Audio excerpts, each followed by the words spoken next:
രാവിലെ 6 മണി. ഞാനൊരു 4 മണിക്ക് എഴുന്നേറ്റതാണ്. ഇതാണ് മുംബൈയിലെ താജ്.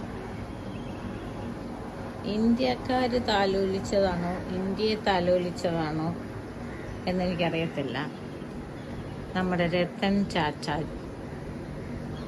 ഇപ്പോൾ ജൂതനായി ചാപ്പ് കുത്തി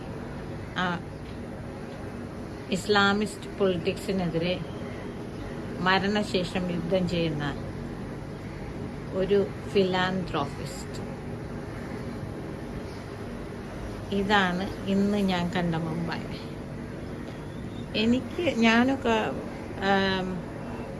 വളർന്ന ഒരു 90s കാലഘട്ടത്തിൽ മുംബൈ എന്ന് പറയുമ്പം മോഹൻലാലിൻ്റെ ഇന്ദ്രജാലവും പിന്നെ മോഹൻലാലും മോനിഷയും അഭിമന്യു പിന്നെ ആരാടെ മറ്റേ രമ്യ കൃഷ്ണൻ കണ്ടു ഞാൻ മിഴികൾ, പറക്കുന്ന പ്രാവുകളുടെ ഇടയിലൂടെ ഓടുന്ന സിനിമാറ്റിക് അനുഭവവും ഒക്കെ മാറിയിട്ട് ഈ ഇന്ത്യ ഗേറ്റിൻ്റെ അടുത്തുള്ള താജിൽ കയറിയപ്പം അതിൻ്റെ റിസപ്ഷനിൽ മുഴുവൻ കണ്ട പർദ്ദയിട്ട ഗൾഫിൽ നിന്നൊന്ന് ദിറം വാരി എറിയുന്ന പണത്തിന് യാതൊരു ദൗർലഭ്യവും ഇല്ലാത്ത സ്വാതന്ത്ര്യം ആഘോഷിക്കുന്ന ഉമ്മച്ചിമാരെയാ.